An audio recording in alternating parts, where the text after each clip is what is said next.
Baik. Oke, terima kasih banyak.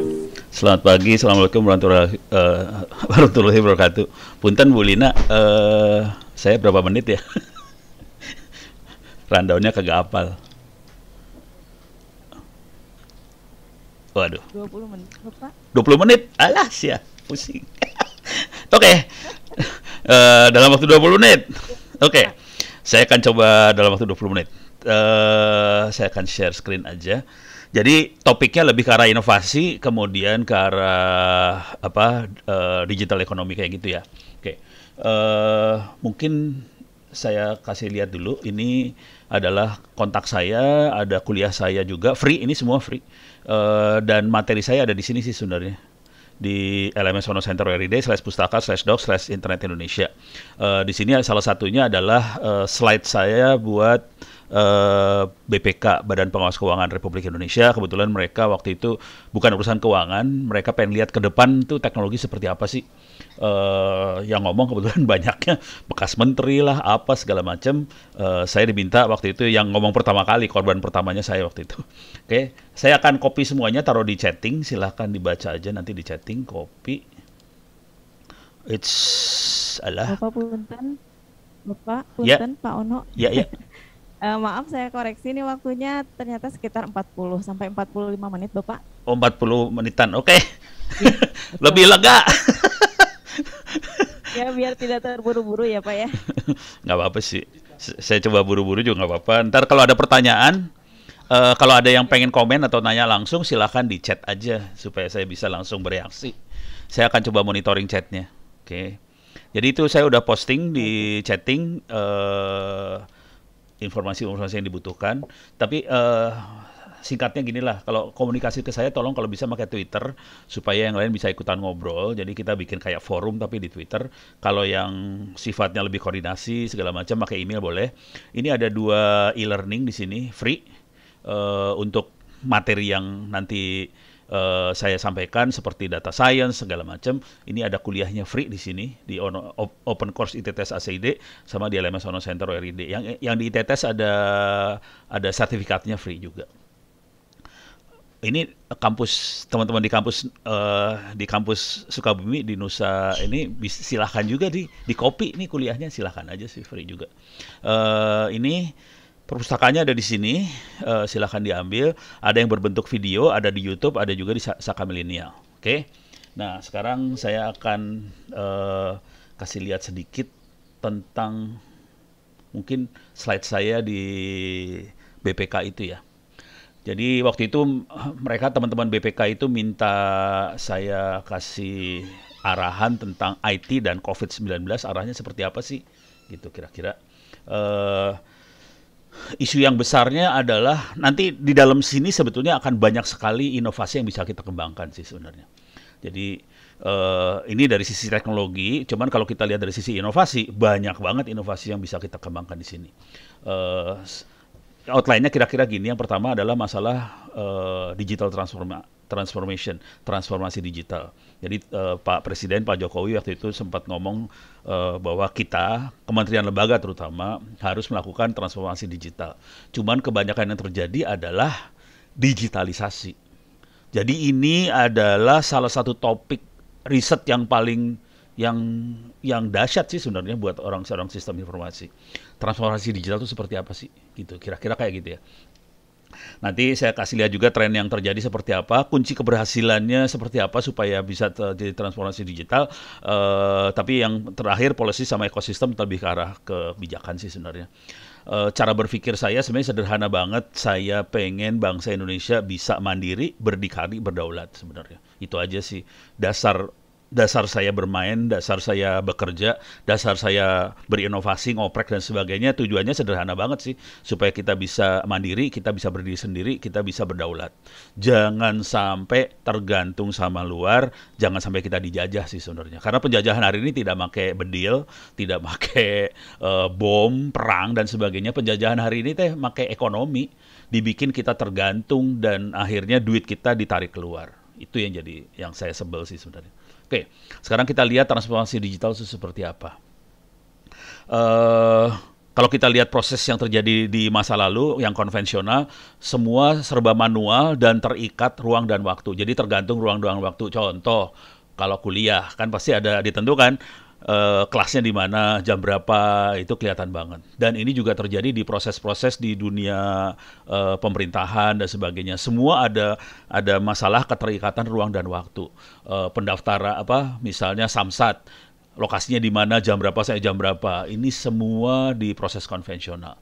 Nah, dengan adanya pandemi ini, yang terjadi sebetulnya masih sama. Terikat ruang dan waktu juga. Jadi misalnya contoh paling sederhana, kuliah Anda lah hari ini. Emang kuliahnya boleh kapan aja, kan ditentuin. Jam sekian kuliah. Ruangannya pakai Zoom sih, cuman jamnya ditentuin. Jadi sebetulnya terjadi udah gitu materi-materinya scanan materi atau PDF yang lama ditaruh di web atau apa. Jadi yang terjadi adalah bukan transformasi digital, yang terjadi adalah digitalisasi. Kira-kira kayak gitu. Sementara kalau yang namanya transformasi digital, sebetulnya organisasi dan proses harus berubah sih sebenarnya. Jadi organisasi dan proses berubah, tidak terikat ruang dan waktu. Ini yang masih belum kepegang sama banyak orang. Jadi riset di sebelah sini, ini bolongnya banyak banget. Jadi kesempatan buat riset-riset seperti ini keren banget sih. Jadi orang-orang siswa informasi, informatika dan sebagainya, ini masuk ke transformasi digital tuh, itu sasaran empuk banget lah. Korbannya bisa banyak, kita bisa lihat di pemerintahan lah, di sekolah lah, di kesehatan lah, di banyak bidang kita bisa melakukan riset-riset yang sifatnya transformasi digital seperti ini. Oke, nanti setelah ini mulai terjadi, kita bisa lagi melakukan riset yang lebih dahsyat lagi, menganalisa data-data yang berseliweran tadi. Nah, itu yang namanya machine learning, artificial intelligence, deep learning dan sebagainya. Jadi ada yang proses, ada yang data. Kira-kira gitu ya. Nah, ini ada summary-nya juga. Ini saya ambil contoh di dunia pendidikan. Oke. Yang konvensional, kuliah harus ada absen. Orientasinya lebih ke arah absensi ya, kehadiran. Terus belajar di kelas secara sinkron. Oke. Ujian di kelas ditentukan tanggal sekian, jam sekian. Oke. Dan proses belajar hari ini kebanyakan kampus sekolah sama zaman dulu juga, sama, gak beda jauh sih sebenarnya. Ada absen, orientasinya pada kehadiran gitu ya. Belajarnya tetap sinkron artinya semua harus ditentukan tanggal jam yang ditentukan baru belajar. Jadi contohnya pakai Google Classroom kalau di sekolah-sekolah kebanyakan. Oke, saya sendiri tidak pakai Google Classroom sih, soalnya saya menghindari ketergantungan sama luar. Jadi saya bikin sendiri e-learningnya tadi. Terus ujiannya ditentukan kan? Coba ingat-ingat aja waktu Anda ujian pasti ditentukan sama kampus. Tanggal sekian jam sekian UTS, tanggal sekian jam sekian UAS. Ditentukan semua ini ujiannya. Padahal yang namanya server itu nyalanya 24 jam. Nggak ada urusan. Mau dipakai nggak dipakai, servernya nyala terus 24 jam. Kenapa kita bikin kuliah tidak ada absen sekalian? Silahkan, yang penting Anda belajar kan? Jadi orientasinya tidak terhadap kehadiran, tapi orientasinya terhadap hasil, output gitu ya. Terus belajarnya tidak harus lewat kelas sih, sebenarnya bisa lewat chatting, bisa WhatsApp, Telegram dan sebagainya. Kalau saya kebetulan malas pakai chatting, saya pakainya Twitter sama YouTube.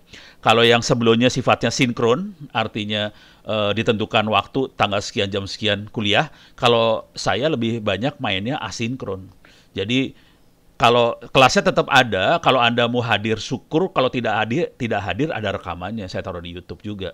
Jadi silakan lihat rekamannya. Jadi kalau saya di kelas sudah kayak gitu banget. Silakan lihat rekamannya. Yang penting ujian beres. Nah, ujiannya karena nyala 24 jam servernya, saya bebaskan mahasiswa saya boleh ujian kapan aja, di mana saja, berkali-kali, dan rata-rata mahasiswa saya akan ujian sekitar 10 sampai 15 kali UAS-nya. Ujian akhir semesternya UAS-nya itu 10 sampai 15 kali dan nilai terakhirnya rata-rata A semua gitu.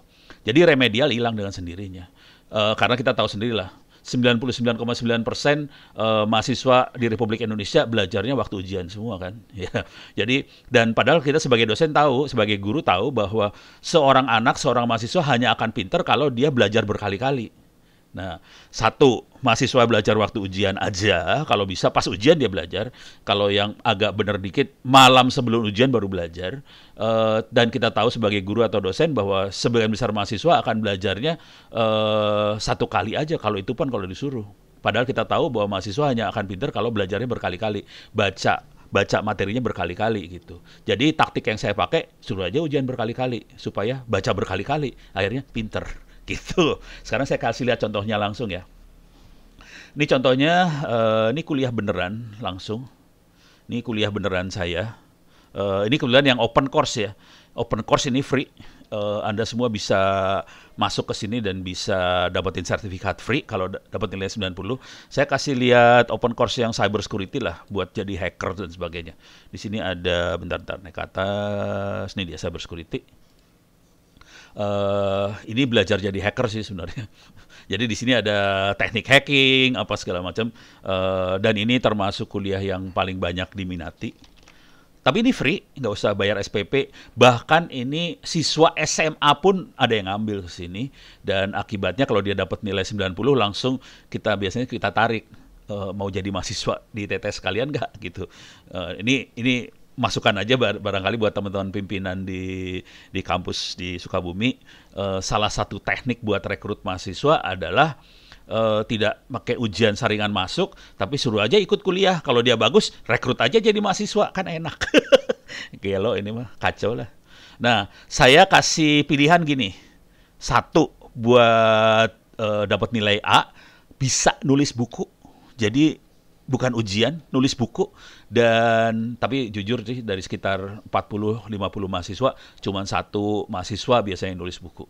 Jadi nggak banyak yang nulis buku. Cuman sekarang saya di kampus, saya duduk dengan mahasiswa dan saya bimbing mahasiswa nulis buku. Karena kalau mahasiswa lulus kan biasanya paling ini doang ya, ijazah. Kalau dengan buku kan kita punya nilai plus lagi, ijazah dan buku. Jadi buat cari kerja lebih enak gitu ya. Nah ini nulis buku, nah yang ini yang keren di sebelah sini sih. Sorry.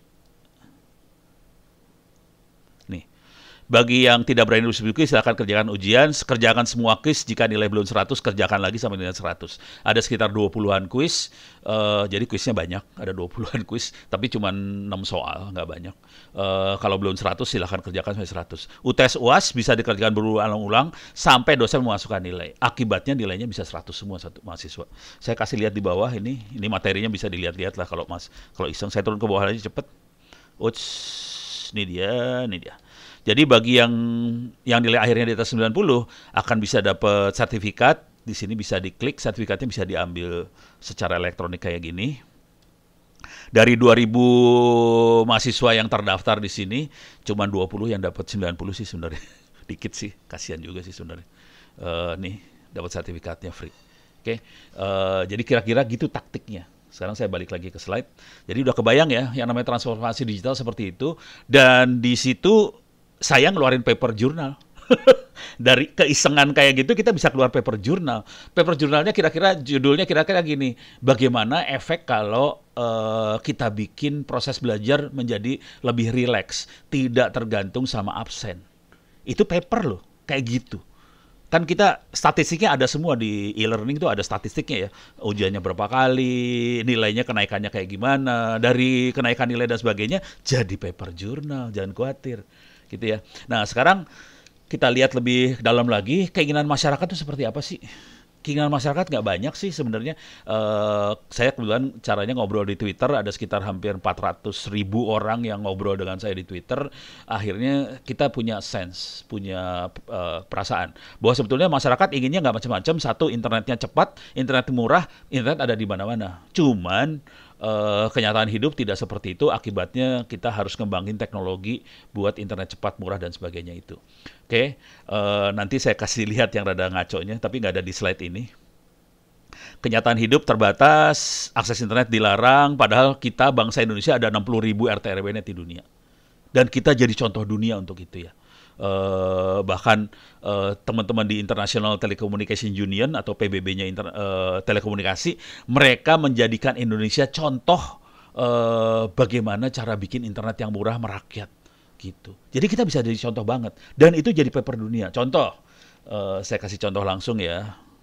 Ini iseng banget sih. Saya banyaknya inovasinya iseng banget. Coba internet, cari kunci internet offline. Oke. Kata kuncinya internet offline. Langsung kelihatan nih. Internet offline ono semua nih. Ono. Gitu. Kacau kan? Padahal kata kuncinya sederhana banget. Internet offline. Ini ada internet offline. Paper jurnal loh ini. Jurnal. Paper jurnal cuman kayak gini doang. Parah. Kalau Anda ngelihat yang namanya inovasi parah banget sih. Bisa selucu seperti itu gitu, sesederhana gitu. Jadi kira-kira idenya kayak gini, idenya sederhana banget sih. Ntar saya masuk sini aja biar sekalian ngasih lihat paper jurnalnya lah. Tapi idenya kira-kira gini cara berpikirnya lah. Kalau kita ada di lapangan, kita ada di daerah segala macam, kita semua tahu bahwa pulsa, sinyal itu bermasalah banget. Kalau di Jakarta mungkin enggak ya, orang-orang Kominfo mungkin nggak akan ada masalah dengan pulsa dan sebagainya. Tapi kalau kita ada di lapangan, pulsa jadi masalah, sinyal jadi masalah, akses ke internet jadi masalah, sekolah online jadi masalah. Masalah itu jangan dilihat sebagai masalah gitu. Kalau saya ngelihatnya itu masalah berarti itu namanya opportunity. Kita bisa cari solusi untuk masalah itu. Akibatnya saya nulis sendirian loh ini paper journal sendirian. Telkomnika kalau nggak salah Scopus yang apa Q3 lah, Q3 di Scopus ya. Di Scopusnya Q3 memang bukan Q1. Saya iseng-iseng aja nulis masukin Q3. Tapi kalau di Sinta Telkomnika kalau nggak salah Sintanya Sinta 1 deh kalau nggak salah. Nah, jadi cara berpikirnya kita lihat masalah. Masalah itu terjadi karena saya sering ngobrol sih. Jadi kalau diperhatikan tadi saya ngobrol di Twitter dengan 400.000 orang. Dari situ kita semua tahu sih sebenarnya bahwa bangsa ini butuh internet yang murah. Bangsa ini butuh akses yang murah dan sebagainya. Kemudian gimana caranya biar murah? Ya udah nggak usah pakai internet sekalian. Simple kan? Jadi bikin aja supaya internetnya dibikin offline. Artinya nggak usah pakai pulsa. Gampang. Selesai masalah. Udah gitu saya bikin paper. Ini paper yang udah agak belakangan. Yang ini kebetulan yang di Telkomnika agak belakangan. Paper sebelumnya saya masukinnya di Qatar Internasional. Di Oman. Di Oman. Di Arab. Masukin conference kebetulan. Iseng. Masukin conference, diterima. Internet offline diterima di sana. Udah gitu saya ngasih ceramah. Jadi kira-kira internet offline kan cuma gini doang. Gimana caranya supaya internetnya offline? Gitu aja kan. Caranya gampang banget. Internetnya dikopiin ke hard disk. Jadi semua informasi yang ada di internet, Wikipedia, e-book, segala macam, video taruh di hard disk. Di servernya yang saya pakai server blow on sih. Server yang saya pakai cuma ini doang. Raspberry Pi ini. Nih, harganya juga kurang ajar banget, 500.000, 600.000. Oke, jadi harganya udah brengsek banget di bawah harga handphone, lebih murah daripada handphone. Server bisa ditaruh sekolah dan ini dipakai beneran akhirnya nih. Jangan khawatir, dipakai beneran jadi ini barangnya ada di toko-toko online. Yang saya pakai cuman dikopiin aja materi-materinya ke hard disk yang ini. Dan kemarin teman-teman di Papua, Diknas Pendidikan Papua, komplain ke Diknas kan, di webinar, ada webinar saya diundang waktu itu, di webinar Papua, dinasnya ngomongnya gini, ini saya sudah request ke operator supaya ada sinyal di sekolah-sekolah, supaya sekolah online bisa berjalan. Sementara solusi dari Mas Menteri, Mendiknas, Mas Menteri itu kan solusinya kasih pulsa ke semua anak. Ya pulsanya masuk sih, cuman kan nggak ada sinyal. Terus gimana mau sekolah? Kan pusing kepala. Jadi saya bilang ya udah nggak usah pakai sinyal aja sekalian, dikopiin aja materinya ke server yang lucu kayak gini, yang harganya bisa seberapa ratus ribu tadi. Ya udah, dan itu diterima di papernya di conference di Oman. Akibatnya apa yang terjadi? Waktu saya kasih presentasi di conference itu, ini waktu itu sebelum parah pandemi. Jadi waktu udah saya kasih paper di conference itu langsung orang Arab ngerubungin saya, orang Indonesia yang kecil ini, dirubung sama orang Arab sambil ngomongnya gini, oh no, Bisa nggak kita diajarin caranya bikin internet offline? Saya kan dalam hati udah ketawa-ketawa aja, "Ih, ya gue lagi tolol kayak gini dipercaya sama orang Arab. Tapi ya udahlah, bagus. Saya bilang, akhirnya terus saya bikin paper yang ini juga. Jadi ini paper ini belakangan sih. Saya ukur kemampuannya segala macam, saya bandingkan sama komputer biasa, hasilnya seperti apa. Jadi paper jurnal lagi. Jadi seiseng itu sih sebenarnya namanya inovasi. Beres ya? Nah, sekarang kita bisa lihat bahwa dari kenyataan hidup yang mengerikan ini kita bisa banyak berinovasi, dan kalau kita lihat kenyataan hidupnya lebih parah lagi sih. Ini Anda bisa download aplikasi namanya Open Signal di handphone. Kita bisa lihat kondisi sinyal di Indonesia ini di Sumatera. Banyak sinyal yang bolong-bolong bandingin sama ini ya Thailand ya. Thailand, Vietnam. Waduh, Malaysia sama Indonesia ya Malaysia lebih bagus dikit lah. Indonesia parah. Ini Sumatera, ini Kalimantan. Jawa kelihatannya bagus, tapi kalau di zoom ke Jawa bagian selatan, horor. Oke, Kalimantan, waduh ngeri. Ini yang calon ibu kota kita, parah. Oke, terus yang ini di Papua, parah. Maluku, parah, nggak ada sinyal. Gimana mau sekolah online, sinyal kagak ada. Oke, terus di sini Papua, parah banget, ngeri. Makanya jangan kaget Kepala Dinas Pendidikan di Papua komplain. Nah, terus kita masuk tren ke depannya seperti apa? Tren ke depannya adalah sebetulnya intinya sebenarnya seperti ini sih. Intinya kalau disederhanakan, kita semua takut buat investasi karena tidak ada kepastian di depan. Intinya itu aja sih. Jadi bagaimana caranya kita bisa melihat ke depan. Bagaimana caranya kita bisa jadi dukun, melihat ke depan apa yang akan terjadi ke depan. Dan ini yang minta ini besok tanggal 11 itu staf kantor Wakil Presiden Republik Indonesia ke saya. No, bisa nggak ngajarin buat ngelihat ke depan kayak gitu. Jadi ilmu yang di sini namanya data science. Jadi ini kebetulan yang minta kemarin adalah BPK, Badan Pengawas Keuangan. Nanti tanggal 11 Wakil Presiden pada minta dukun sih sebenarnya. Gimana jadi dukun? Bagaimana kita bisa lihat ke depan? Dan ilmu ini udah dahsyat banget, sederhananya gila. Oke, ilmunya cuma kayak gini doang sih. Untuk lihat ke depan, cara berpikirnya adalah kita ngelihat sejarah sebelum kejadian-kejadian yang terjadi di belakang. Kejadiannya dalam bentuk data ya. Jadi semua data berbentuk angka, berbentuk kata-kata, berbentuk gambar, bentuk apapun disimpan. Jadi kita butuh sensor. Sensornya bisa aplikasi, bisa IoT, bisa web, bisa apa segala macam. Disimpan di server, kemudian pakai yang namanya AI, machine learning, deep learning, dianalisa sama data science, oke? Dan itu kita bisa melakukan prediksi forecast yang tadi saya sebut dukun. Jadi kita melakukan perdukunan untuk melakukan klasifikasi ini apa segala macam, dan ini nanti jadi masukan untuk presiden, pimpinan, direktur segala macam buat ngelihat ke depan supaya tidak salah langkah. Dan ini yang minta udah nggak tanggung-tanggung sih. Udah wakil presiden, ini tanggal 11 wakil presiden ya. Saya. Wakil presiden yang minta. Kemarin teman-teman LKPP, itu pimpinan-pimpinan LKPP langsung ngomong sama saya, "No, punya nggak orang yang ngerti data science?" Ya emang jarang sih, susah. Mereka cuma nyari 3 orang, nggak dapet. Jadi ilmu ini nggak dapet, orangnya nggak ada. Jadi ini suatu bidang yang kosong, nggak ada yang ngajarin. Oke. Oke, saya akan fokus ke data science. Kalau dari sisi infrastruktur ada lagi masalah trennya adalah tidak investasi, rata-rata pada nyewa, pakai cloud. Oke, sekarang saya akan masuk ke urusan data science. Ini saya tutup aja, saya masukin data science ya. Cara paling sederhana, saya kasih Google Maps. Oke, biar kasih gambaran buat Anda-Anda lah. Oke, saya sambil pengen monitoring chatting sih sebenarnya. Oh, ada komentar dari Pak Muhammad Yamin. Ada pertanyaan ya. Sambil saya jawab ya. Ini dari Pak Muhammad Yamin. Terima kasih, saya mengetahui karya cyber, fokus pada cyber security. Saya ingin tanya, apakah sudah tepat bahwa istilah kampus merdeka saat ini sedang dipraktekkan sendiri tidak dirasakan oleh setiap mahasiswa? Salah satu lagi, bagaimana solusi paling solutif terhadap banyaknya kebocoran data informasi digital di Indonesia sendiri khususnya, serta hal yang paling risk, urgent di dalam transformasi digital. Oke, untuk kampus merdeka, kalau saya cenderungnya gini sih. Kalau saya ngelihatnya gini, Ini urusan kampus mereka ya, tadi yang saya obrolin masalah digital transformasi. Jadi gini cara ngelihatnya. Kalau Anda tahu semua, jumlah siswa yang masuk SD hari ini sekitar 6 juta setiap tahun. Jadi ada 6 juta orang masuk SD setiap tahun.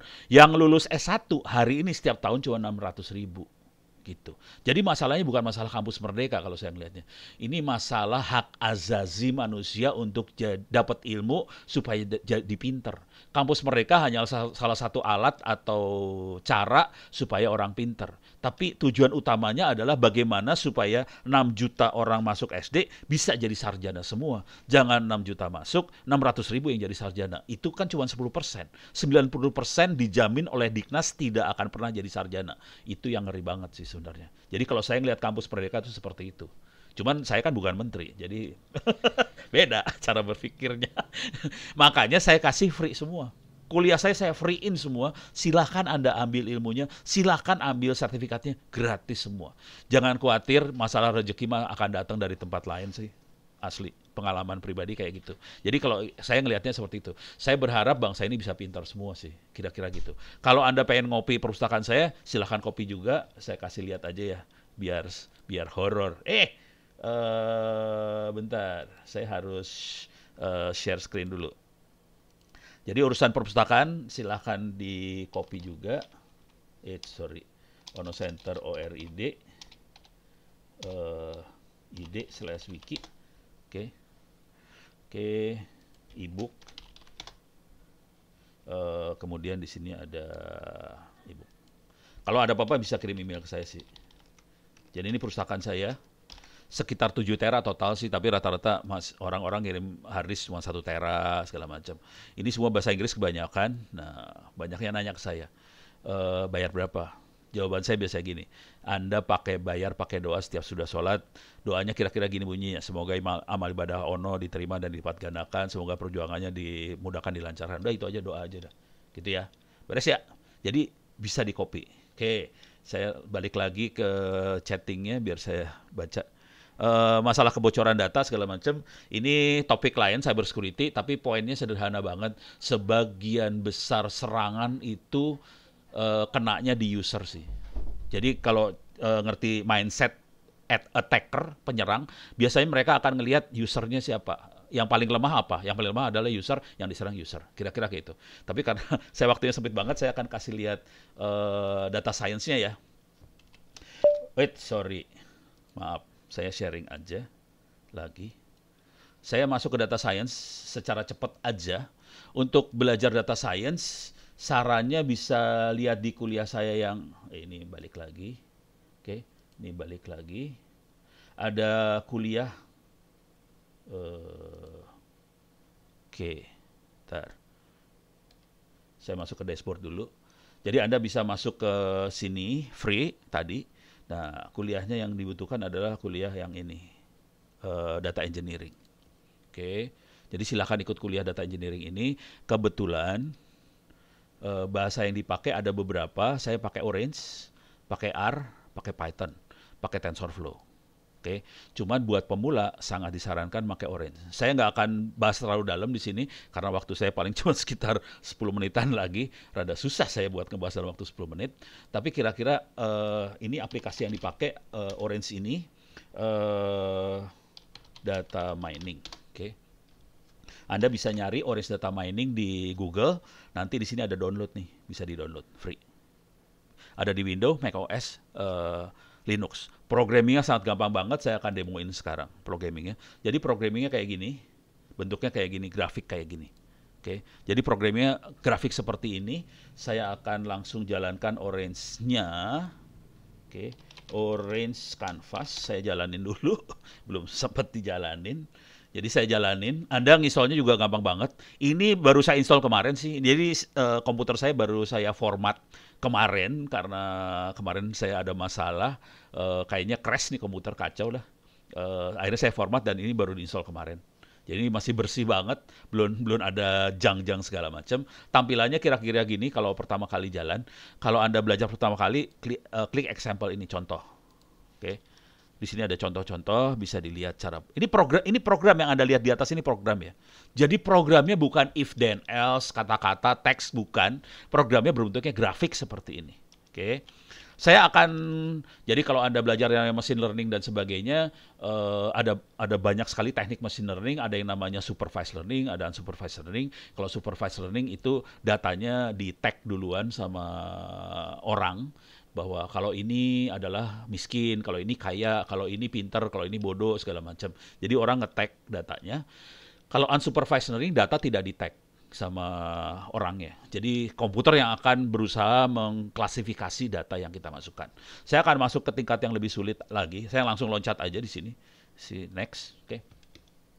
Misalnya saya pengen analisa gambar, foto gitu ya. Dan saya akan melakukan klasifikasi dari gambar tadi.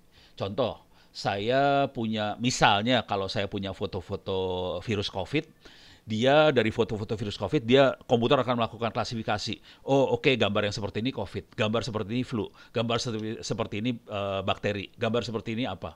Jadi gambar-gambar itu si komputer yang mengklasifikasi. Cuman di sini di sini ada beberapa menu, di sini ada untuk analisa data. Oke. Di sini ada visualisasi.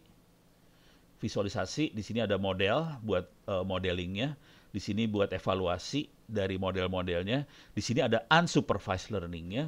Di sini ada buat analisa gambar. Di sini ada buat analisa teks. Jadi kalau kita punya tulisan bisa dianalisa, berita dan sebagainya bisa dianalisa, dan itu banyak dipakai sama ilmu-ilmu sosial sih sebenarnya.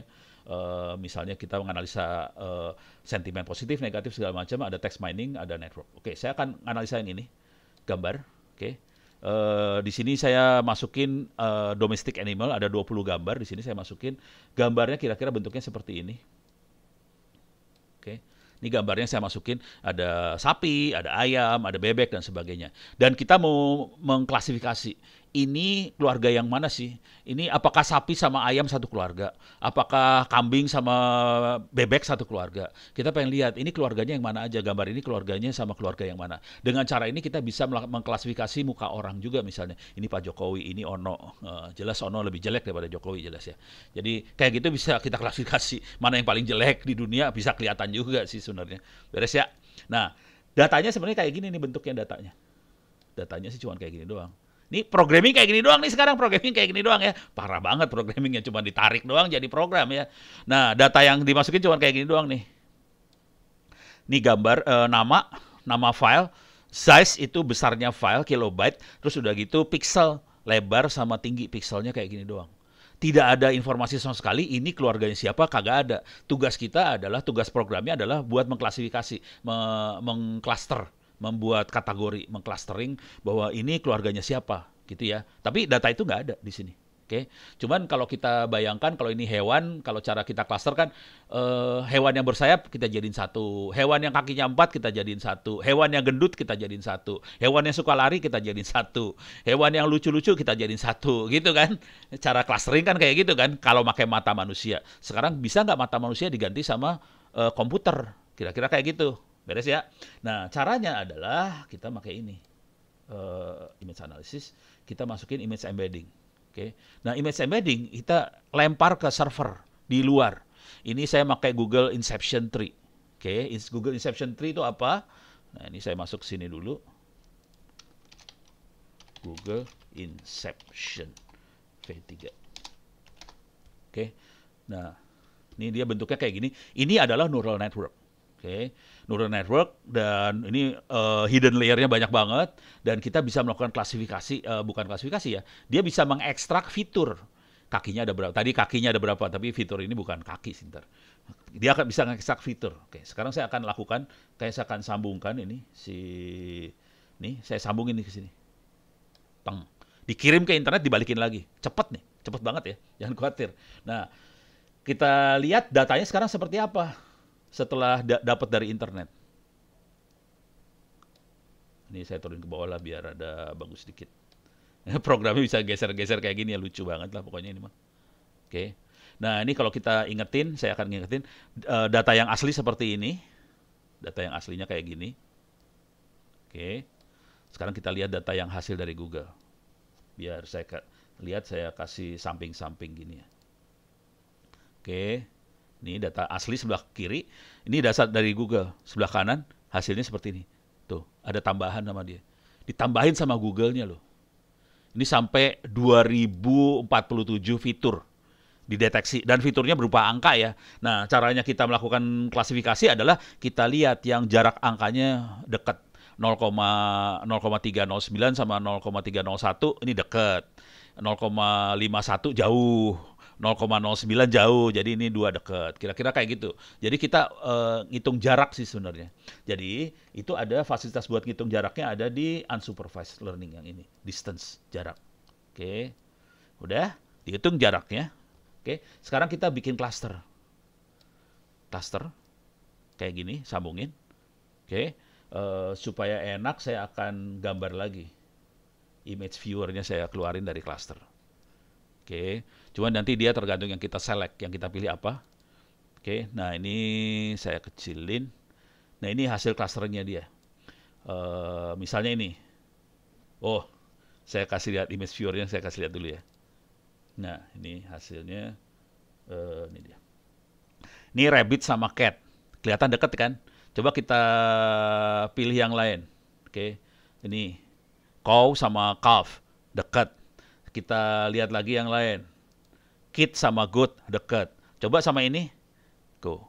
Dekat. Kita lihat sama ini. Dekat. Lihat sama ini. Dekat. Lihat sama yang ini. Wait, sorry. Yang ini. Dekat ya. Coba kita lihat di bagian yang ini. Ini semua yang bersayap semua. Jadi dia bisa kelihatan. Ini gerombolan sayap-sayap. Ini gerombolan kakinya 4. Dia sendiri yang mengklasifikasi, gitu ya. Jadi dan ini teknik ini bisa kita pakai buat nganalisa apa sih namanya COVID lah, kedokteran bisa, apa bisa. Jadi dan ini nanti kita bisa ngasih lihat, kita bisa laporkan dalam bentuk jurnal penemuan inovasi seperti gitu. Oke, waktu saya kayaknya habis. Terima kasih banyak. Maaf ini pertanyaan-pertanyaan saya nggak bisa baca semuanya karena kencang banget ini. Tapi kayaknya pertanyaannya juga nggak banyak juga ya. Coba saya Boleh lihat Pak, sebentar. dijawab dulu pertanyaannya Pak, boleh. Oh, saya tertarik. Ini ada pertanyaan dari Pak Kamdan. Saya tertarik dengan internet offline. Mohon diterangkan lagi cara kerjanya, update datanya gimana. Jadi cara kerjanya ada di. Saya cepat aja ya. Anda bisa baca di wiki saya, Ono Center Wiki. Oke. Jadi onocenter.id/wiki, masukin kata kuncinya internet offline. Oke. Nah ini cara kerjanya kayak gini. Orek-orekan saya waktu saya ngerancang internet offline, pakai tangan diorek-orek, udah gitu saya scan, saya taruh di wiki aja. Jadi intinya sih gini, internet diambil datanya pakai WGET segala macam.